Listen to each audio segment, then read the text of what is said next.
आपको कल ही मैंने एक स्नैपशॉट भेजा था, अगर आपने उसमें नोट किया हो। तो ये जो सपोर्ट आप देख रहे हो ना, जहाँ से ये बाइंग आई है, एक्चुअली ये कल का स्नैपशॉट। सो ये जो कल का स्नैपशॉट है, इसमें चेक कीजिएगा, यहीं पर ये जो लेवल है 18,088 का, सो ये कल से यहाँ पर रखा हुआ है। सो एनालिसिस वाइज इस तरह के अपडेट, इस तरह के एनालिसिस हम लोग प्रीमियम ग्रुप में करते हैं।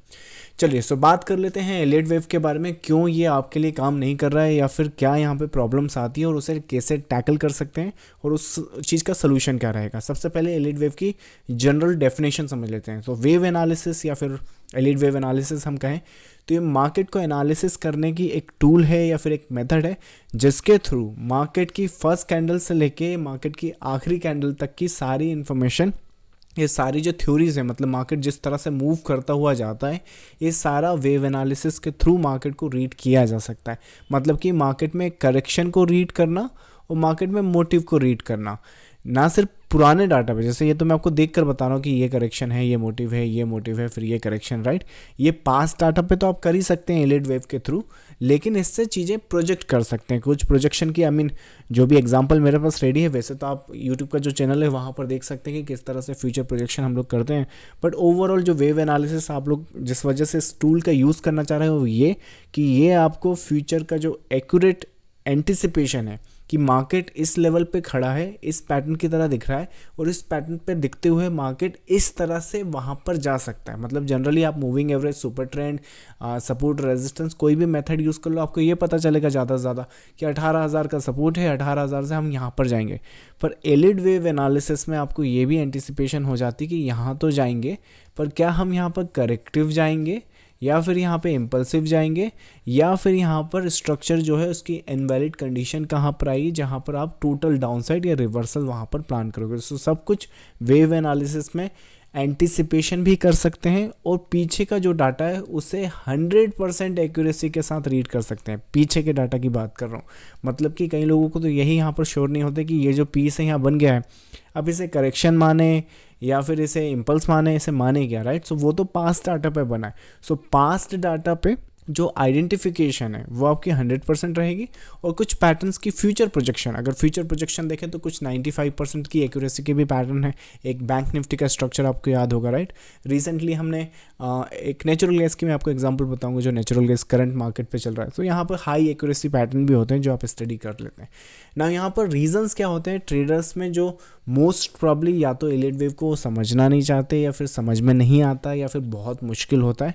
यहाँ पर मैं आपको बताता हूँ कि यहाँ पर दो एक ऐसे कंसेप्ट हैं जैसे अगर आप स्टडी करें तो थोड़ा इजी आपका जो एनालिसिस है वो हो सकता है। क्या वो कंसेप्ट है, आपने नोट किया होगा कि एलियट वेव में जो ये जो एक्यूरेसीज आप यहाँ पर देख रहे हैं, जैसे कि टेक महिंद्रा, अगर इस चार्ट की हम लोग बात करें, let's look at, I think ये इस तरफ आ रहा है। सो ये एक टेक महिंद्रा का एग्जांपल है। सो ये एक एग्जांपल देखो, यहाँ पर आपने देखा होगा कि ना सिर्फ प्रीवियस डाटा को रीड किया जा रहा है, बल्कि जो फ्यूचर की एंटिसिपेशन है उसे भी प्रोजेक्ट की जा रही है।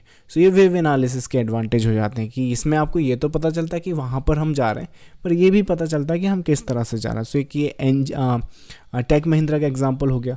इसके अलावा एग्जांपल तो बहुत सारे हैं, ये आईसीआईसी बैंक का है, आई थिंक ये भी एक आईसीआईसी बैंक का है, राइट। इसके अलावा स्टेट बैंक का आपको याद होगा, राइट नाउ स्टेट बैंक यहाँ पर खड़ा है, राइट।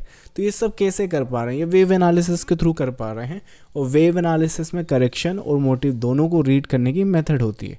अब इसमें मैंने जो ये जो एक्यूरेसी है इसको अचीव करने के लिए वैसे तो बहुत सारे काम किए, पर दो मेजर काम करे हैं, वो ये कि एलियट वेव में आपने नोटिस करा होगा कि वहाँ पर आपको एक ट्रंकेशन का कंसेप्ट मिलता है। सो उस कंसेप्ट को मैंने रिमूव करा है।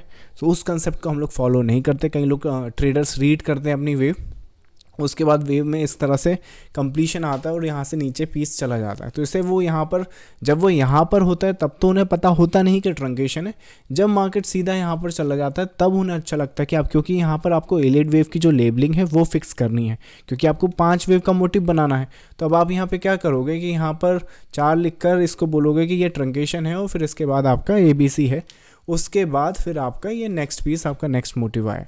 सो ये एक मेथड है जिससे मैंने 100% अपनी स्टडीज़ से दूर कर दिया है। इस मेथड से सब्जेक्टिविटी क्रिएट होती है, क्योंकि ये चीज़ आपको वेल इन एडवांस तो पता चलती नहीं है, ये आपको यहाँ पर पता चलेगी, मतलब कि एक अजम्पशन आप लेकर चलते हैं।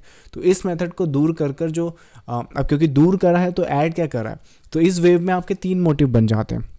तो उस 3 वेव बन जाती है, मतलब मोटिव में 3 वेव बन जाती हैं। सो जो ट्रंकेशन का कंसेप्ट है वो आपको ख़त्म करना पड़ेगा, ये हाई लेवल की एक्यूरेसी यहाँ पर एंटिसिपेट करने के लिए। नहीं तो क्या होगा कि जो सिनारियोज़ हैं वो हमेशा या तो कन्फ्यूजन में रहेंगे, या फिर वेव की जो एंटिसिपेशन है वही आपको पता नहीं चलेगी कि चौथी वेव कहाँ है, पांचवी कहाँ है, और पांचवी ख़त्म हो रही है कि नहीं। तो ट्रंकेशन की मेथड को वहाँ पर ख़त्म करके आपको वहाँ पर 3 वेव का जो मोटिव है, जो कि डाउ थ्योरी से आता है, डाउ थ्योरी में 3 वेव का मोटिव होता है, फिर करेक्शन होता है, फिर उसके बाद ऊपर जाता है। तो रिमेंबर, मैं वेव एनालिसिस करता हूँ, मैं एक particular neo wave, elite wave, डाउ, ये सब स्पेसिफिक नहीं करता। सो मेरे पास एक यूनिवर्सल कंसेप्ट है, उसको मैं समझता हूँ, मैं कोर कंसेप्ट को समझता हूँ। तो जिसमें जो मुझे वहाँ पर कमी लगी, जिसको मैं दूर करके जो आउटकम है वो इम्प्रूव कर सकता हूँ, ये सारे के सारे जो एंटिसिपेशन देखना है। जैसे रिसेंटली मैं आपको एनजी का बता रहा था, राइट, उसको ही देख लीजिए। सो एनजी का आप ये चार्ट देखो 1 आवर पर, आई थिंक ये 1 आवर की एंटिसिपेशन है, और एनजी की एंटिसिपेशन मेरे हिसाब से 9 मई। सो यहाँ पर देखो 9 मई का ये कंसेप्ट है। सो 9 मई को चार्ट आपने रीड करा, चार्ट रीड करने के बाद आपकी ये रीडिंग आ रही है कि इसका करेक्शन आपका शैलो आएगा, वो यहाँ तक आ सकता है, और उसके बाद आपका मार्केट इस तरह से ऊपर जा सकता है। अब इसका आउटकम देख लो ज़रा। सो यहाँ पे चार्ट को एनालाइज किया जा रहा है, ये पूरी शैलो करेक्शन है, और ये सिर्फ ना सिर्फ 9 मई को अपडेट किया है, बल्कि 10 मई को दोबारा कंफर्म करा है मैंने ट्रेडर को अपने प्रीमियम ग्रुप में, कि जो सिनारियोज हैं, नहीं तो आपका क्या होता है, एक दिन आप बाय बता रहे हो, दूसरे दिन सेल बता रहे हो, तो वो सिनारियोज वहाँ पे बनता नहीं। सो नेचुरल गैस का 10 मई को दोबारा फिर से ये अपडेट देखो। तो यहाँ पर सिनारियोज क्या हो रहे हैं, यहाँ पर मैंने ट्रंकेशन को रिमूव करा है ताकि जो मोटिव की आइडेंटिफिकेशन है वो क्लियर हो सके। और जो सेकंड मेथड है वो ये कि उसमें जो अल्टरनेशन की जो आपकी आदत है, मतलब कि आपको काउंट्स वहाँ पर रखना है या वेव को वहाँ पर रखना है, मार्केट को एनालाइज करना है, लेकिन उसके बाद भी फिर भी आपको ना यहाँ पर अच्छा ये वेव ऐसा दिख रहा है, लेकिन अगर ये वेव ऐसा दिखेगा तो फिर उस केस में आप क्या करोगे कि एक तो आपकी लेबलिंग आ गई और एक आपका आउटकम आ गया। अल्टरनेशन में आपको प्रॉब्लम ये आनी है कि अल्टरनेशन में फिर दूसरी काउंटिंग आप लगाओगे, फिर उसमें क्या करोगे, सी आप यहाँ पे बना दोगे, और उसके बाद इसको देखोगे अच्छा ये ऐसे चला गया तो मैं इसको ऐसे रीड कर सकता हूँ, ये ABC हो जाएगा, लीडिंग डायगोनल हो जाएगा, और यहाँ से मार्केट इस तरह से जाएगा। तो जो अल्टरनेशन की मेथड है, मतलब आप हमेशा अल्टरनेटिव काउंट्स जो ढूंढते हो उसको भी अवॉइड करना पड़ेगा। एनजी का इसमें परफेक्ट एग्जाम्पल है। सो यहाँ पे कुछ इफ़ नहीं था, कुछ बट नहीं था, सिनारियोज क्लियर है, स्ट्रक्चर क्लियर है, ये आपकी मेथड है और ये आपका आउटकम है। इसमें अब अल्टरनेशन नहीं डालना है। तो जैसे कि हमने ट्रंकेशन रिमूव करा तो फिर एक 3 वेव का जो मोटिव है वो ऐड करना पड़ा, राइट। तो वैसे ही जब अल्टरनेशन आप रिमूव करोगे तो क्या ऐड करना है, क्योंकि ऐसा तो है नहीं कि बस आपने मार्केट रीड करो और हमेशा ही वैसा चलने वाला है, राइट। तो उसकी जगह आपको क्या ऐड करना है, अल्टरनेशन को रिमूव करके आपको वहाँ पर अल्टरनेट जो काउंटिंग होती है, मतलब कि लाइक यहाँ पे ये जो पीस है ये ऊपर जा रहा है, राइट। फिर दूसरा आप कहोगे अल्टरनेट काउंटिंग में नीचे। तो ये तो आप बिना एलिट वेव या बिना किसी सड़क पे चलते हुए किसी भी राहगीर से पूछोगे तो वो तो कोई भी बता देगा, राइट, कि मार्केट में ये ऊपर और नीचे, वो तो सबको मालूम है। तो फिर जो एनालिसिस है उसका जो बेनिफिट है वो कहाँ मिला। आप तो हर बार अल्टरनेट काउंटिंग लेकर बैठ रहे हो, राइट। तो अल्टरनेट काउंटिंग को रखने की बजाय स्ट्रक्चर का जो इनवैलिड पॉइंट है, या इनवैलिडेशन ऑफ स्ट्रक्चर या इनवैलिडेशन ऑफ पैटर्न, उस पर आपको काम करना है। मतलब कि शैलो करेक्शन, जैसे यहाँ पर देखो ये करेक्शन, मार्केट यहाँ पर है और यहाँ पर रीडिंग कर एंटिसिपेशन की जा रही है कि इनवैलिड पॉइंट 180 यहाँ पर ये जो लाइन दिख रहा है ये वहाँ पर। तो इसके ऊपर जब तक है मार्केट में ट्रायंगुलर बनने की पॉसिबिलिटी है, और उस ट्रायंगुलर के बेसिस पे ये आउटकम आने की पॉसिबिलिटी है। अब उसमें ये नहीं होगा कि ये मोटिव हो गया, ये करेक्शन हो गया और ऐसे नीचे गिर गया तो ऊपर गिर गया, तो राइट, वो नहीं होना है। अल्टरनेट काउंटिंग को आपको रिमूव करना है और ट्रंकेशन को रिमूव करना है। जब ये चीज़ें आप करोगे तो मार्केट में जो पॉसिबिलिटीज़ हैं वो सिमेट्रिकल आएंगी, या फिर वहाँ पर जो आउटकम है वो लाइक ऊपर या नीचे, तो वो भी ख़त्म हो जाएगा। इंट्राडे में अगर आप कर रहे हैं तो ठीक है, क्योंकि इंट्राडे के जो स्ट्रक्चर है वो वॉलेटाइल होते हैं, लेकिन जो एनालिसिस है वो चेंज नहीं होना चाहिए, जो मोटिव है वो चेंज नहीं होना चाहिए। जैसे इंट्राडे की आपके निफ्टी की अपडेट तो मैं आपको वैसे भी टेलीग्राम पर भेज ही रहा हूँ, राइट। तो उसमें आप नोटिस करोगे कि भली मार्केट किसी दिन बाइज है, किसी दिन सेल है, सेल बिलो बाय अबव चलेगा, लेकिन जो कोर वहाँ की वेव्स हैं या कोर वहाँ के जो कंसेप्ट बना हुआ है उसमें अल्टरनेशन नहीं आएगी। सो आई होप कि इस तरह की जो इन्फॉर्मेशन है उससे आपको एनालिसिस करने में हेल्प मिलेगी, क्योंकि जो एनालिसिस है उसमें जितनी सब्जेक्टिविटी कम होगी उतना ही आउटकम पर आप फोकस कर सकते हैं। नहीं तो क्या होगा, इस वेब पर भी फोकस करोगे, एक अल्टरनेट लेके भी यहाँ पे बैठोगे, और या फिर यहाँ पे ट्रंकेशन आप लेकर बैठोगे। तो सिनारियोज वाइज इस तरह से है। एक और मिस्टेक जो ट्रेडर्स करते हैं, मोस्ट प्रॉब्ली आप क्या करते हो, तो थोड़ा यहाँ से सीखते हो, थोड़ा आपने यहाँ से सीखा, थोड़ा वहाँ से सीखा, कुछ वीडियो देखे, कुछ इंस्टाग्राम पे देखा, आजकल ट्रेडर्स इंस्टाग्राम पे भी आ गए हैं सुना है, राइट। सो ट्रेड वहाँ पे देखा, वहाँ पर देखा, और इन सबको आपने मिक्स कर डाला, राइट। तो ये भी एक मोस्ट प्रॉब्ली ट्रेडर्स की एक प्रॉब्लम है। सो उसमें क्या होगा कि जो इन्फॉर्मेशन है ये एक्सटेंडेड पे काम कर रहा है, ये कंट्रक्शन पे काम कर रहा है, ये अल्टरनेशन पे काम कर रहा है, ट्रंकेशन पे काम कर रहा है, राइट।